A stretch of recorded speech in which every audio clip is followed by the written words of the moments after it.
وسیع اللہ صاحب تشریف فرمائے ہیں، ان سے گزارش کرتا ہوں کہ وہ اسٹیج پر تشریف لائیں۔ شاہد صاحب سے گزارش ہے کہ وہ بھی تشریف لائیں اسٹیج پر۔ ادیب اور شاعر مشہور، آئیے وقالت پیش کریں گے جناب مولانا وسیع اللہ صاحب۔ بسم اللہ الرحمن الرحیم، الحمد للہ رب العالمین، والصلاة والسلام علی رسولہ الکریم ومن تبعہ بإحسان الی یوم الدین۔ صدر اجلاس حضرت مولانا سید شاہ حسینی بادشاہ صاحب شہمیری مقدس اللہ العالی و دامت برکاتہ، صدر اجلاس محترم پروفیسر قاسم علی خان صاحب، فاضل مخانہ نگاران اور معزز سامعین، یہ نہایت خوشی و مسرت کی بات ہے کہ آج حضرت حضرت سید شاہ عبدالحق ثالث شہمیری رحمۃ اللہ علیہ کی یاد میں اس سیمینار کا انعقاد کیا گیا اور تصوف کو موضوع بنایا گیا۔ صوفیاء کرام کی خدمات پر آج ہم لوگ جو ہے گفتگو کرنے کے لیے یکجا ہوئے ہیں۔ یہ بات واضح ہے، اظہر من الشمس ہے کہ صوفیاء کرام کی خدمات ناقابل تردید ہیں۔ صوفیاء کرام نے اپنی زندگیوں کو وقف کر دیا تھا انسانیت کی خدمت کے لیے، عبد اور معبود کے رشتے کو مستحکم کرنے کے لیے، بندے اور خدا کے درمیان سے حجابات کو ختم کرنے کے لیے۔ کیوں خالق و مخلوق میں حائل رہیں پردے؟ تو صوفیاء کرام وہ ہوتے ہیں جن کا قلب صاف ہوتا ہے، صافی ہوتے ہیں، ان کی نسبت صفا سے ہوتی ہے۔ اور صوفیاء کرام نے ظاہر سی بات ہے کہ انہوں نے اپنے علوم اور معارف اور اپنے اسرار و حکم کو پیش کیا ہے، تو اس کے لیے انہوں نے ایک زبان کو اختیار کیا۔ خوش قسمتی سے وہ زبان اردو تھی، تو اردو زبان کو صوفیاء کرام کی سرپرستی میسر آئی۔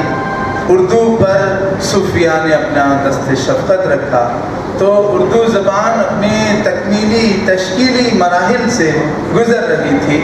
صوفیاء نے اس زبان کو اپنا وسیلہ اظہار بنایا، اپنے علوم و معارف کو اردو میں پیش کیا۔ رابطے کی زبان بھی اردو تھی، عام فہم زبان اردو تھی، تو اس طرح سے بالراست طور پر اردو کی بھی بہت جو ہے ترقی ہوئی صوفیاء کرام کے اس دور میں۔ ہر علاقے میں ابتدائی زمانہ تھا اردو کا، وہ چاہے گجرات ہو یا شمالی ہندوستان کا علاقہ ہو یا دکن کا، ان تمام دیار میں صوفیاء کرام نے ہر علاقے میں اردو زبان کے ذریعے اپنے تصوف اور معرفت اور روحانیت اور سلوک کی باتوں کو عوام تک پیش کیا۔ اس کی وجہ سے بیک وقت اردو کا بھی فروغ ہوا اور علوم تصوف کا بھی فروغ ہوا۔ یہاں پر میں یہ کہنا چاہتا ہوں، حضرت قبلہ یہاں پر تشریف فرما ہے، آپ کی موجودگی میں میں عرض کر رہا ہوں اور مجھے یقین ہے کہ آپ اس بات سے اتفاق کریں گے، صوفیاء کرام کے بے شمار سلسلے ہیں، کئی سلاسل ہیں، ان گنت لا تعداد متعدد سلاسل ہیں صوفیاء کرام کے۔ کتنے سلاسل ہیں اس کا احاطہ کرنا بھی مشکل ہے۔ کسی نے ایک زمانے میں اس کو شمار کیا، کبھی 100 تھے، کبھی 100 سے متجاوز تھے، کبھی 191 سلاسل موجود تھے۔ کئی سلاسل ہیں صوفیاء کے، لیکن ان تمام صوفیاء کے سلاسل میں یہ جو سلسلہ عالیہ شہمیریہ ہے، اس سلسلے نے علوم کو، تصوف کے حال کو خال بنا کر پیش کیا، تصوف کے تجربات کو، تصوف کی راہ میں پیش آنے والے مراحل کو، مسائل کو زبان حال سے گویا انہوں نے بیان کیا۔ دیگر سلاسل میں صرف احساس کیا جاتا ہے، محسوس کیا جا سکتا ہے، اس کا اظہار نہیں کیا جا سکتا، لیکن یہ سلسلہ عالیہ ایسا ہے کہ اس میں اس کو خال میں یعنی زبانی گویائی کی شکل میں اس کو بیان کیا گیا۔ آپ سے جیسے کسی پھل کے بارے میں کہا جائے آپ اس کا ذائقہ بیان کریں, آپ اس کی 3, 4, 5 خصوصیات کو بیان کر سکتے ہیں, لیکن پوری طرح سے اس پھل کے اندر جو خصوصیات ہیں ان کو آپ بیان نہیں کر سکتے. آپ بہت یہ کہیں گے کہ آپ اس پھل کو کھائیے, آپ کو اس کا پتہ چل جائے گا, آپ خود چکھ لیجئے, آپ کو ذائقہ مل جائے گا. لیکن یہاں یہ بات ہے کہ حال جو کچھ طاری ہوتا ہے ایک سالک پر, جن مقامات سے ایک مرید اور مسترشد گزرتا ہے, ان تمام کیفیات کو بہترین انداز میں بیان کیا گیا ہے. آج ہم کڑپا میں ہیں, یہاں پر اس وقت پر سلسلہ شہمیریہ کا تذکرہ کر رہے ہیں, لیکن میں آپ سے بتاؤں کہ یہ وہ سلسلہ ہے کہ اس کی تعلیمات ہندوستان سے دور جغرافیائی حدود سے ماورا ہو کر دنیا بھر میں پہنچ چکی ہیں. مختلف طبقات کے لوگوں نے ان علوم و معارف سے فائدہ اٹھایا. ان علوم اور اسرار اور حکم کو مختلف زبانوں میں پیش کیا گیا ہے. اگر آپ سلسلہ شہمیریہ کے علوم اور معارف کو جاننا چاہتے ہیں تو ڈاکٹر میر ولی الدین صاحب جو پروفیسر تھے فلسفے کے جامعہ عثمانیہ کے, ان کے علوم میں محسوس کر سکتے ہیں. اگر آپ کو جاننا ہے تو ثقافت مرزا کی تحقیقات میں آپ تلاش کر سکتے ہیں.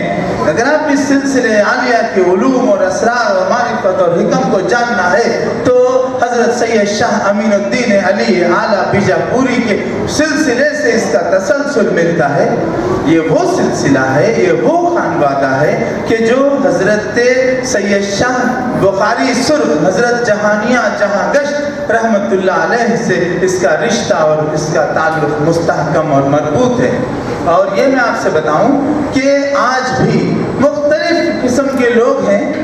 ملت اسلامیہ ایک بہت بڑی ملت ہے, اس میں مختلف قسم کے لوگ ہیں, ان کے مختلف ذوق ہیں, ان کی نسبتیں الگ الگ ہیں, لیکن اس سلسلے کی نسبتیں اور اس سلسلے کی روحانی علوم مختلف طبقات میں موجود ہیں.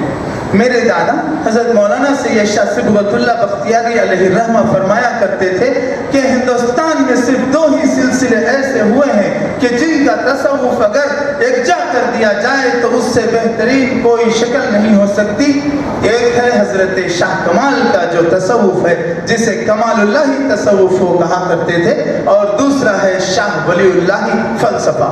حضرت امام شاہ ولی اللہ محدث دہلوی رحمت اللہ علیہ جو اکبر کے بعد کے زمانے کے ہیں اور جو شاہ خانوادے کے سب سے اہم رہے ہیں بزرگ, جن کو مسند الہند کہتے ہیں, اور ہندوستان میں پائے جانے والے تمام طبقات وہ کسی بھی مسلک کے ہوں, کسی بھی مکتب فکر کے ہوں, کسی بھی خیال والے ہوں, وہ سب لوگ شاہ ولی اللہ کو مانتے ہیں. اور شاہ ولی اللہ وہ ہیں جو پوری دنیا اسلام میں کسی بھی ملک میں, کسی بھی بر اعظم میں, کسی بھی جغرافیائی خطے میں کسی نے وہ کام نہیں کیا جو شاہ ولی اللہ نے کیا. شاہ ولی اللہ نے شریعت کے فلسفے کی حکمتوں کو اپنا موضوع بنایا. ان کا موضوع تھا فلسفہ شریعت اسلام, فلسفہ تشریع اسلامی. آج بھی عرب کی پوری دنیا اس بات کو مانتی ہے کہ جو کام ہندوستان کے عالم نے شاہ ولی اللہ نے کیا آج تک ہم اس کو سمجھ بھی نہیں پائے پوری طرح سے. شاہ ولی اللہ نے جو حجت اللہ البالغہ کے نام سے ایک کتاب لکھی, ایک ایسی کتاب ہے کہ اگر پوری اسلامی لائبریریوں کی تمام کتابوں کو ایک طرف رکھ دیا جائے اور حجت اللہ البالغہ کو ایک طرف رکھ دیا جائے تو شاید کہ حجت اللہ البالغہ کا پلڑا بھاری ہوگا, کیونکہ اس میں اتنے اسرار و معارف اور حکم اور فلسفے اور اس کی گہرائیوں کو بیان کیا گیا ہے. ہندوستان میں اگر یہ سلسلے عالیہ کی جو تعلیمات ہیں اس کو منظم طور پر اگر منظر عام پر لایا جائے, عوام الناس تک پہنچایا جائے, لوگ اس سے کما حق ہو استفادہ کریں. آج کے اس دور میں جہاں کے الحاد اور مادیت اور زندقہ اور مختلف قسم کے خیالات جو ذہن میں آماجگاہ بنے ہوئے ہیں, ذہن کی آماجگاہ, ان تمام کو اگر ایک سوئی نصیب ہوگی تو وہ سلسلے عالیہ کی تعلیمات سے ہوگی.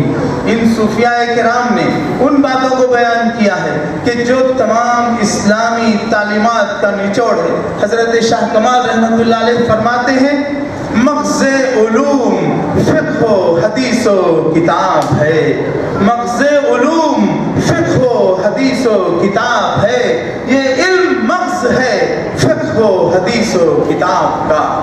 حضرت شاہ کمال کا ایک دیوان جو مخزن العرفان 2 جلدوں میں موجود ہے، اگر اس دیوان کی ایک ایک کلام کو پڑھا جائے اور سمجھنے کی کوشش کی جائے تو یہ معلوم ہوتا ہے کہ ایک سالک کو، ایک مرید کو، ایک راہ خدا میں چلنے والے بامراد ہونے کے آرزو مند ایک سالک صادق کو جن چیزوں کی ضرورت پڑتی ہے ان تمام کی تعلیمات اور تشریحات اور تفصیلات اور تشریحات سب اس میں بیان کر دی گئی ہیں۔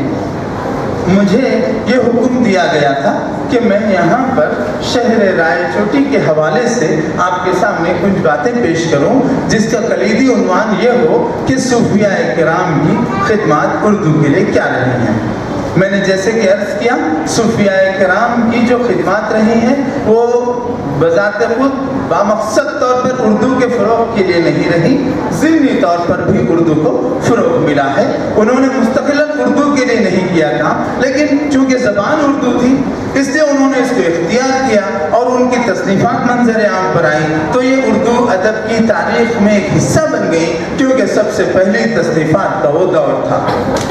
حضرت سید شاہ جمال الدین اول حسینی بخاری رحمۃ اللہ علیہ جو رائے چوٹی میں مدفون ہے، وہ حضرت شاہ کمال اول کے فرزند ہیں اور جامعہ دکن صاحب مخزن العرفان حضرت شاہ کمال دوم شاہ کمال ثانی کے والد بزرگوار ہیں۔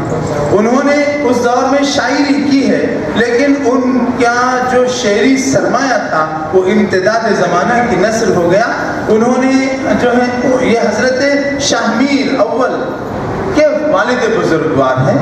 انہوں نے جو تعلیمات اس وقت پر زبانی بیان کی وہی تعلیمات اس سلسلے کا حصہ بنی۔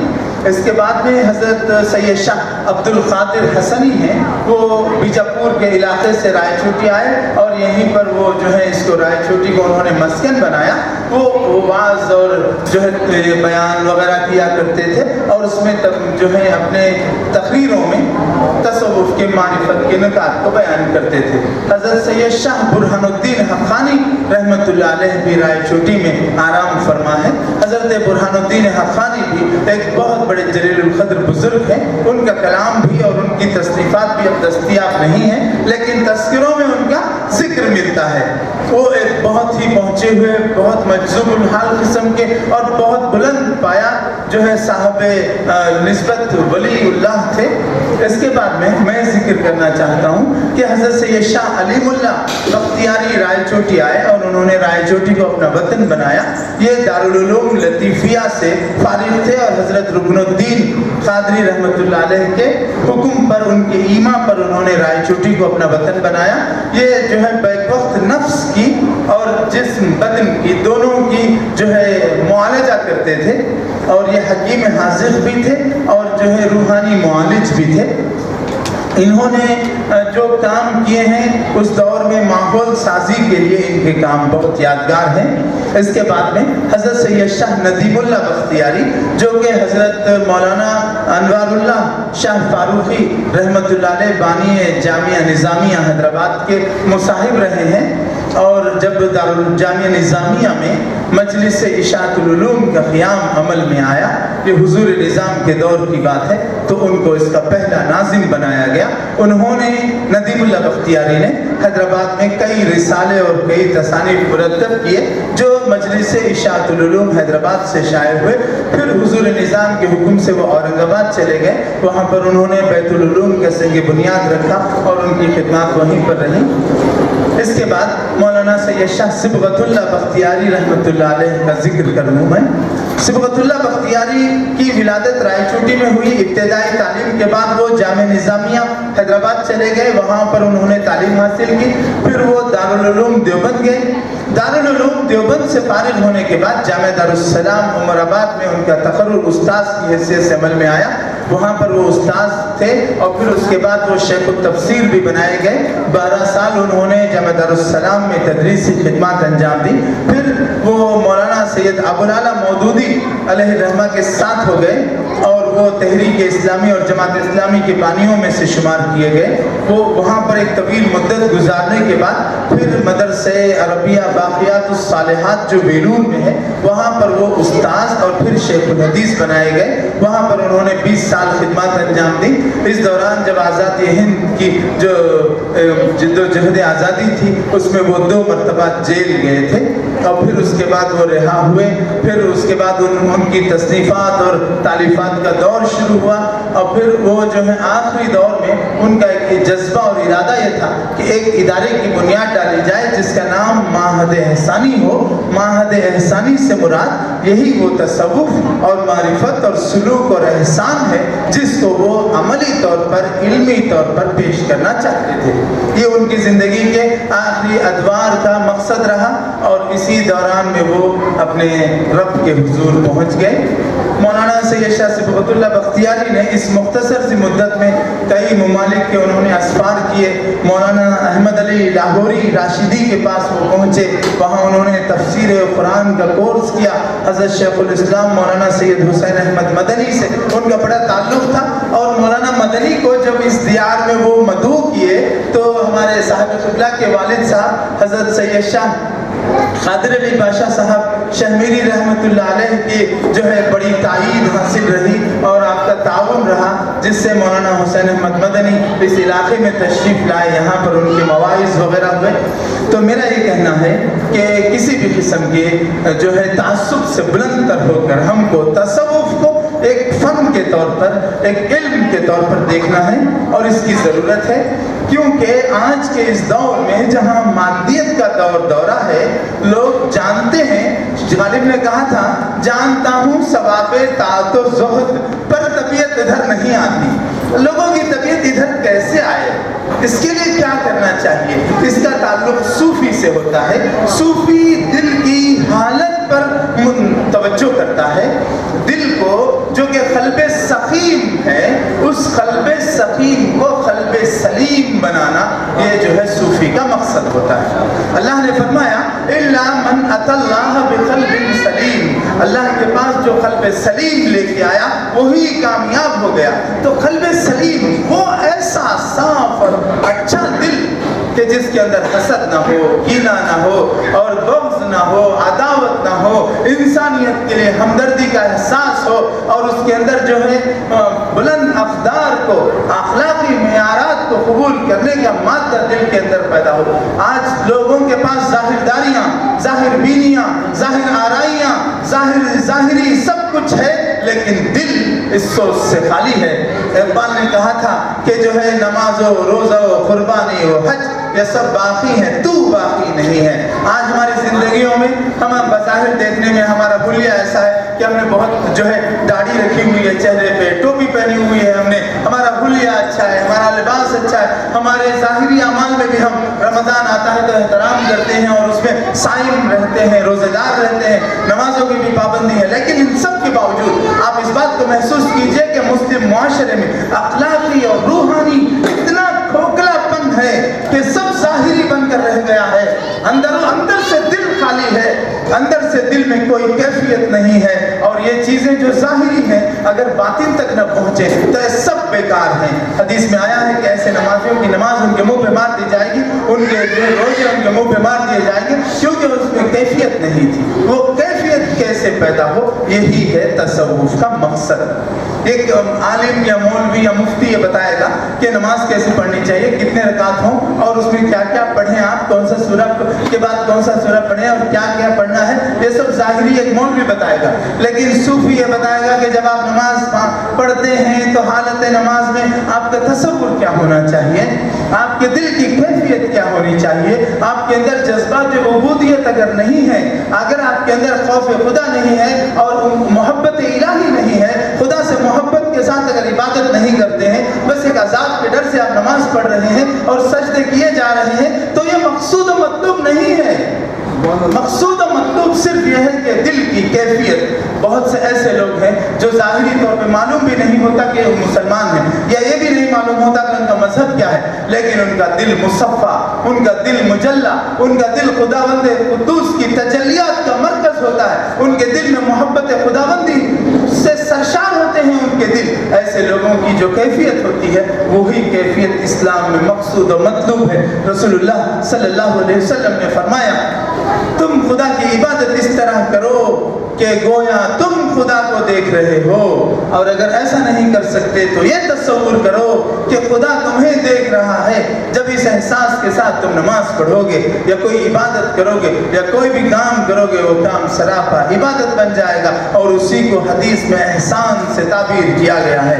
4 الفاظ ہیں، سلوک، تزکیہ، معرفت اور احسان۔ ان سب کا مقصود اور مطلوب سب ایک ہے، لیکن الفاظ کے تھوڑے سے ترمیم سے تھوڑا سا مدعا مفہوم تھوڑا تبدیل ہوا جاتا ہے۔ حالانکہ تزکیہ وہی ہے جو مفہوم مقصود ہے، مطلوب ہے، جو کہ اللہ تبارک و تعالیٰ نے فرمایا کہ هو الذی بعث فی الامیین رسولا منہم یتلو علیہم آیاتہ ویزکیہم ویعلمہم الکتاب والحکمہ۔ اللہ نے ان لوگوں میں، انہی میں سے، ان بے پڑھے لکھے امیوں میں سے ہی ایک ایسے امی کو نبی مبعوث بنا کر بھیجا تاکہ وہ اللہ کے کلام کی آیتیں ان پر تلاوت کرتا ہے، ان کے دلوں کو پاک کرتا ہے، قلوب کا تزکیہ کرتا ہے، اور پھر ان کو کتاب اور حکمت کی تعلیم دیتا ہے۔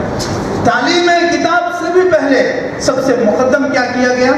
تزکیہ قلب کو رکھا گیا، دلوں کی صفائی کو، اخلاق اور اطوار اور مقصود بلند جو اقدار ہیں اگر وہ نہیں ہوں اور ظاہری طور پر سب کچھ ہو تو ظاہر کبھی مقبول نہیں ہے، کیونکہ کاغذی پھولوں سے کبھی خوشبو نہیں آتی۔ جو روح ہے وہ روح ہمیشہ رہنے والی۔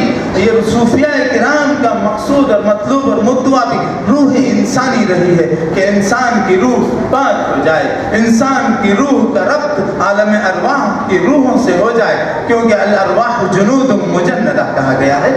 اس لیے صوفیاء کرام کی ان تعلیمات کا مقصود یہی ہے کہ اس پر عمل کیا جائے۔ آج کا یہ دور اس بات کا شدید ہم سے تقاضا کرتا ہے کہ صوفیاء کرام کی ان تعلیمات کو منظر عام پر لایا جائے، صوفیاء کرام کی ان خدمات کو پیش کیا جائے۔ دیکھیے تصوف میں جس طرح سے شطحیات داخل ہو گئی ہیں، جس طرح کی مبالغہ آرائیاں داخل ہو گئی ہیں، ان سب کو پاک کرتے ہوئے ان صوفیاء کرام کے، ان بزرگوں کے، ان اولیاء اللہ کے، ان کی تعلیمات کو اگر عام کیا جائے تو ہو سکتا ہے کہ کسی پیاسے دل کی پیاس بجھ جائے، کسی کے قلب کی تشنگی دور ہو جائے، کسی کی کیفیات اور احساسات میں اس سے بڑا فائدہ پہنچے۔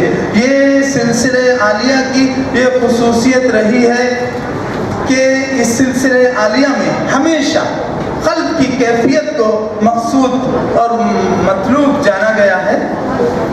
انسانی امراض جس طرح ہوتے ہیں، مختلف قسم کے امراض، اس سے دفاع کرنے کے لیے ہمارے جسم میں امیونٹی پاور ہوتا ہے، قوت مدافعت۔ اسی طرح سے روحانی جو بیماریاں ہیں جیسے کہ کبر ہے، حسد ہے، بغض ہے، تکبر ہے، اور سب سے بڑا مرض ہے نفاق، ان تمام امراض سے بچنے کے لیے اسپریچویلٹی کی بھی امیونٹی ضروری ہے۔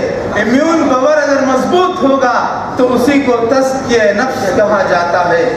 اور ایک ملفوظ پڑھ دوں، دراصل انسان کے باطن میں 2 چیزیں ہیں، ایک نفس، دوسری روح۔ نفس امارہ کا تعلق شیاطین سے اور شیاطین کا تعلق جہنم سے ہے، روح کا تعلق فرشتوں سے اور فرشتوں کا تعلق ملائکہ کا جنت سے ہے۔ نفس و روح میں کشمکش جاری ہے۔ نفس امارہ اصل میں مرکز شر کا نام ہے، اس لیے کہ شر کی تمام قوتیں اس میں مجتمع، اور روح مرکز خیر کا نام ہے۔ اگر نفس غالب آ جائے اور روح مغلوب ہو جائے تو نفس شیطان کے ساتھ مل کر انسان کی طبعی زندگی کو غارت کر دیتا ہے۔ یہی تباہی و غارت گری عالم مابعد تمام عذاب بن جاتی ہے۔ اس کے برعکس اگر روح غالب آ جائے تو روح نفس کے تابع ہو کر اس کے کنٹرول میں ہو جاتا ہے، پھر انسان کی زندگی علمی اور عملی دونوں حیثیتوں سے کامیاب اور کامران ہو جاتی ہے۔ میں بہت سی چیزیں یہاں پر پیش کرنا چاہتا تھا، نفس امارہ اور نفس لوامہ اور نفس مطمئنہ، اور شاہ ولی اللہ نے جو سوئے تباہ اور سوئے معرفت اور سوئے رسم پر لکھا ہے۔ اس دیکھیے کہ جس طرح سے ایک مولوی اور ملا ہوتا ہے، یہ جائز یا ناجائز، یہ حلال یا حرام، اس طرح کے فتوے صادر کرتا ہے اور خود کو جو ہے دین کا ٹھیکیدار سمجھتا ہے، صوفیاء کرام کا رویہ اس سے بالکل برعکس ہوتا ہے۔ صوفیاء کرام کی نظر خلق پر ہوتی ہے، روح کی کیفیت پر ہوتی ہے، ظاہر پر ان کی نظر نہیں ہوتی، ان کی نظر باطن پر ہوتی ہے، اور باطن میں مقصود کیفیات ہیں۔ اگر ایک شخص 1000 رکعتیں میں پڑھ لے اور ایک شخص 2 رکعت پڑھے جس میں وہ مقصود کیفیت اسے حاصل ہو جائے، جس میں وہ عبودیت اور بندگی کی معراج جسے کہا جائے، تو وہ 2 رکعت نمازیں کہیں زیادہ افضل اور اہم اور اس سے اشرف اور اعلیٰ اور جو ہے بلند تر ہیں۔ میں آپ سے 2-3 اشعار حضرت شاہ کمال کے پیش کر دوں، کیونکہ سلسلہ عالیہ شہمیریہ کا یہ بنیادی اصول ہے کہ سب سے مقدم شریعت ہے، اور اسی شریعت کی ماتحت پوری طریقت ہوتی ہے، اور سب کچھ اسی کے ماتحت ہوتا ہے۔ کیونکہ آج کل بہت سے ایسے لوگ بھی ہیں جو تصوف کا نام لیتے ہیں لیکن اس شریعت سے روگردانی کرتے ہیں، تو ان کا جو کانسیپٹ ہے بنیادی طور پر جو ان کی آئیڈیالوجی اور فلسفہ ہے وہ یہ ہے کہ بنیاد شریعت ہے۔ شریعت سے مراد کتاب اللہ اور سنت رسول اللہ، قرآن اور حدیث، اس کے مطابقت میں ہونی چاہیے ہر چیز۔ دستار شرع کو نہ تصوف کے سر سے کھول، قل باللہ قل اعوذ من الحول بعد قول، شریعت میں جس کا قدم استوار، حقیقت کا راز اس پر کر آشکار، صوفیہ کا یاد رکھ قاعدہ کلیہ، خلق نہ ہو جائے عبد، عبد نہ ہو جائے رب، مخالف شریعت سے جس کا سخن، نہیں فی الحقیقت وہ حق کا ودید، جب شریعت سے تم خلاف کرو با حقیقت ابس نہ لاف کرو۔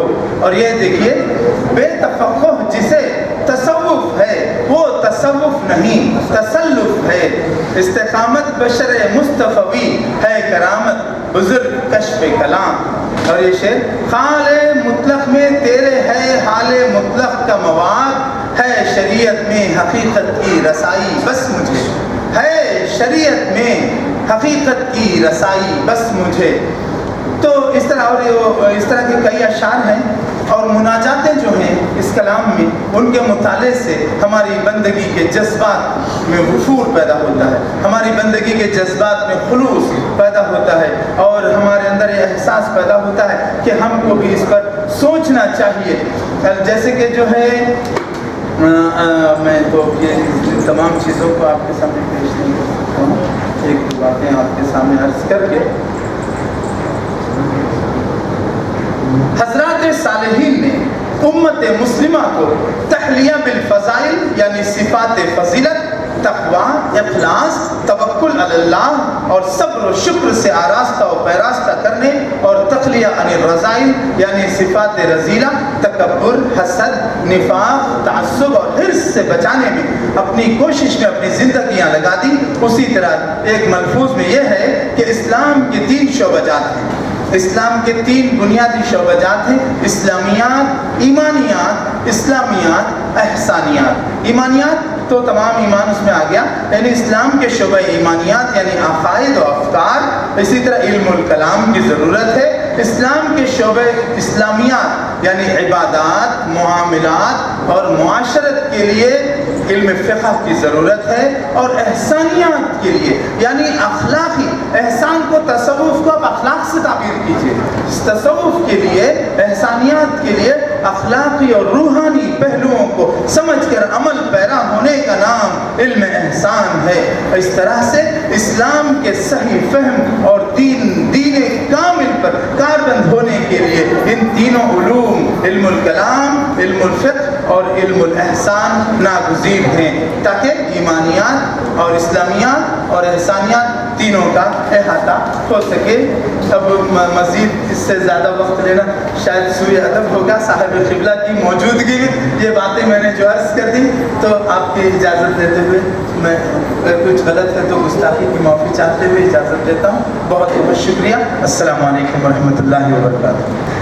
اب میں جناب خادر علی خان، خادر نواز خان صاحب سے گزارش، ہمارے پاس جو مشاعرے ہوتے تھے انتہائی شاندار مشاعرے، ان کی مختصر سی تاریخ پیش کریں گے خادر نواز خان صاحب۔ محمود شاہی صاحب کے والد محترم داؤد نشاط صاحب فلاں اور پروفیسر درویش قادری صاحب کی نگرانی میں مشاعرے ہوا کرتے تھے، ان کی تاریخ پیش کریں گے خان صاحب، ان سے گزارش۔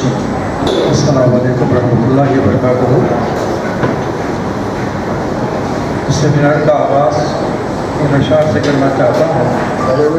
جہاں رحمت کی بارش ہو رہی ہے اور محفل حضرت شاہ کی ہے، رہے ماہر ادب پیش حضوری یہ بزم پاک بزم قادری ہے۔ آج کا سیمینار بتاریخ 1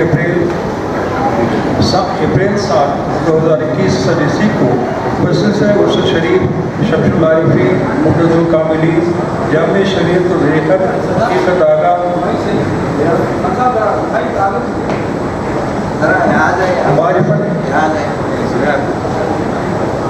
معرفت دستگاہ خواجہ سید شاہ عبدالحق شاہ ثالث چشتی القادری بخاری رحمۃ اللہ علیہ منعقد ہو رہا ہے۔ جس بزرگ کی عرس شریف کی یہ محفل سیمینار میں ہم تمام شریک ہو کر اپنے خیالات، تصورات اور تاثرات کو پیش کر رہے ہیں، وہ خود ایک صاحب دیوان شاعر ہیں اور دیگر غیر مذہبی نوعیت کی تخلیقات کے مصنف بھی ہیں۔ ان میں بہت اہم اور قابل ذکر کتابیں دیوان شاہ میر، حقیقت محمدیہ، فضائل توبہ، نصاب نصیر شامل ہے۔ حضرت شاہ عبدالحق شاہ ثالث کا دیوان اور روح قرآن ہے۔ اولیاء کرام کی زندگی کا نصب العین شریعت محمدی کی سختی سے پابندی، شر سے دوری اور خیر سے قربت تھا۔ وہ نہ صرف اس اصول پر عمل پیرا تھے بلکہ خلق خدا کو بھی اس اصول کو اپنانے کی دعوت دیتے رہے۔ ان کی زندگی کا مقصد نیک بنو اور نیک بناؤ تھا۔ اپنے قول و فعل سے وہ اس اصول کی تشہیر و تبلیغ کرتے رہے۔ قول میں ادب بھی شامل تھا۔ اپنے مقاصد کو عوام تک پہنچانے کے لیے ان اولیاء کرام نے ادب کا سہارا لیا اور اسے مکمل کرنے کے لیے جو کچھ لکھا اس کا شمار اور دنیا کے سارے ادب میں ہوتا ہے۔ آسان شاملیہ کڑپا کے مشاعروں کی نوعیت عام مشاعروں سے مختلف اور جداگانہ ہے۔ اس کا مقصد وقت گزاری اور دماغی سیر و تفریح نہیں بلکہ سیرت سازی، روح پروری اور روشن ضمیری ہے۔ سلسلہ شاعریہ کے بزرگوں کی علمی، ادبی اور شعری خدمات کا ایک زمانہ معترف ہے۔ شعر و ادب کے ذریعے لوگوں تک امن و آشتی کا پیغام پہنچانا اور عوام کی اصلاح و تربیت کرنا ان بزرگوں کا مشغلہ رہا ہے۔ علاوہ بری شعر و ادب کی خدمت بھی ان بزرگوں کو ہمیشہ مد نظر رہی، لہٰذا ان بزرگوں کی علمی، ادبی و شعری خدمات کو خراج عقیدت پیش کرنے کے لیے آج کا یہ سیمینار منعقد ہو رہا ہے۔ یہ ایک حقیقت ہے کہ خاندان شاہ میریہ کئی صدیوں سے شعر و سخن، علم و عرفان کا مربی اور پرستار رہا ہے۔ چنانچہ اس خانوادے کے لیے یہ بات نہایت قابل افتخار ہے کہ ایک دو نہیں 3 باکمال صاحب دیوان شاعر پیدا ہوئے جنہوں نے شاعری کے وسیلے سے ایمان و احسان کی خوب تبلیغ و تزئین فرمائی۔ 12ویں صدی ہجری میں حضرت شاہ کمال جیسے باکمال صوفی شاعر کی ولادت باسعادت ہوئی جنہوں نے نہ صرف اردو میں زمین دیوان مقبول عرفان لکھا بلکہ فارسی زبان میں بھی ایک مکمل دیوان تصنیف کیا۔ 13ویں صدی کے اوائل میں حضرت سید شاہ فخر الدین بادشاہ بخاری رحمۃ اللہ علیہ المتخلص مقبل نے اردو میں دیوان تصنیف کیا جو غیر مطبوع ہے اور یہ نعتیہ وشتیہ غزلوں اور رباعیات کا ذخیر مجموعہ ہے۔ 14ویں صدی کے اوائل میں حضرت سید شاہ عبدالحق شاہ ثالث قادری رحمۃ اللہ علیہ نے دیوان شاہ میر کے نام سے ایک دیوان تصنیف کیا۔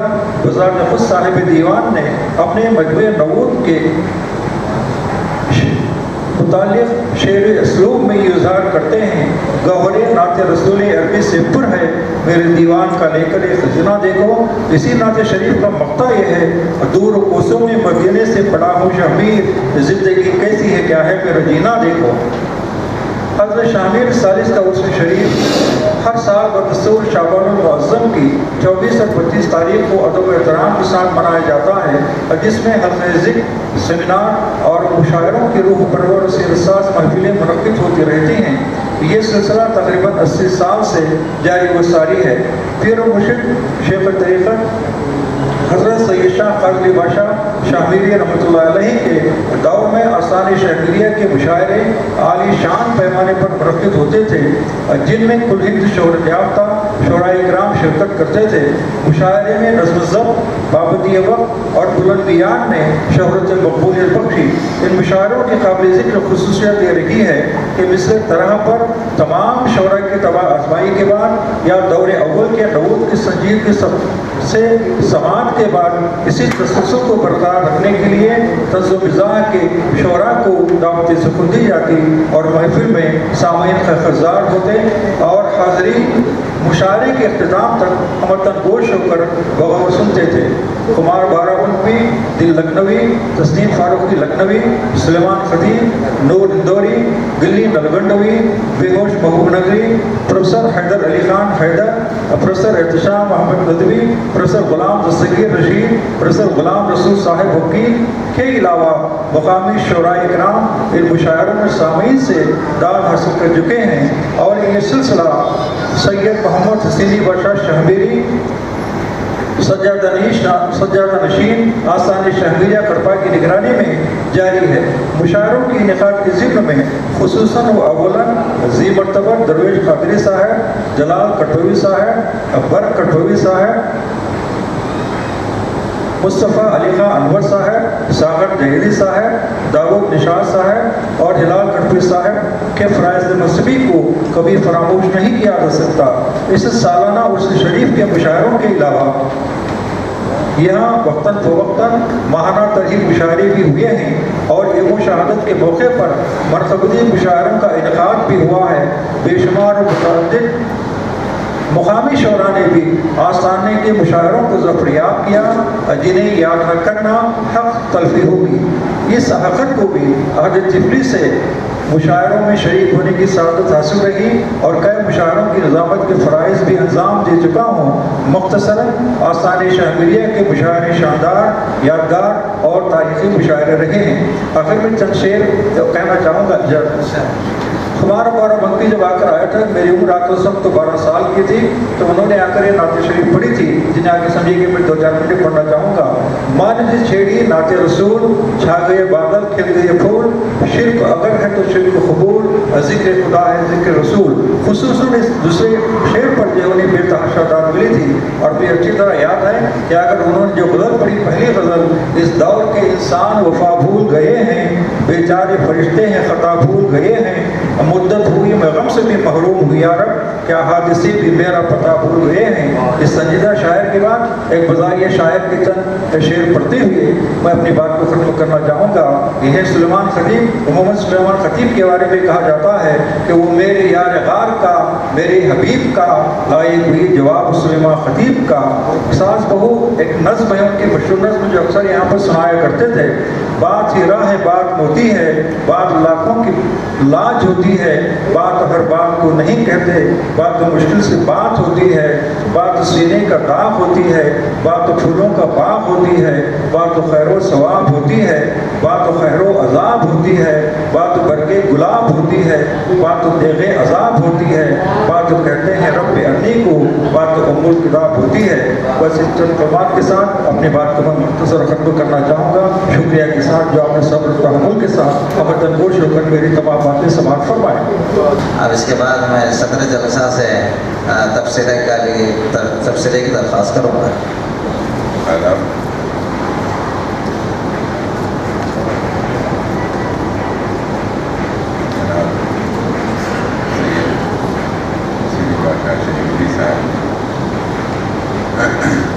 کچھ ناچیز کو اس قابل سمجھا کہ وہ اس سیشن کی صدارت فرمائیں۔ میں اس لائق نہیں ہوں کیونکہ صوفیاء کرام سے یا تصوف سے میرا کوئی رشتہ نہیں، پھر بھی صاحب نے مجھے قابل سمجھا۔ ہاں، ایک اردو کا طالب علم ہوتے ہوئے مجھے یہ ضروری تھا کہ میں اس تصوف کے علم کو تھوڑا بہت حاصل کروں جو میں نے جانا ہے۔ میری نظر میں شریعت جسم کی پاکیزگی کا نام ہے۔ شریعت جسم کی پاکیزگی سکھاتا ہے، جسم کو کیسے پاکیزہ رکھنا ہے، اور طریقت اور تصوف ہم کو روح کی پاکیزگی سکھاتا ہے۔ جہاں تک میں جانتا ہوں، میرے دماغ کے حساب سے